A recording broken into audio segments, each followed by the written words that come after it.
We also have two more severe thunderstorm warnings, both in the same county. There is a severe thunderstorm warning for southern Lee County in southeastern New Mexico. 2-inch diameter hail and 60-mile-an-hour winds are with that storm, which is moving to the northeast at 25.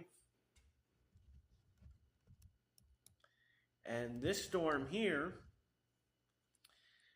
that is in northeastern Lee County in southeastern New Mexico, that has 1-inch diameter hail and 60-mile-an-hour winds that's moving to the northeast at 40 miles an hour. So if you are in any of those two storms and the one in central Lee County, take cover.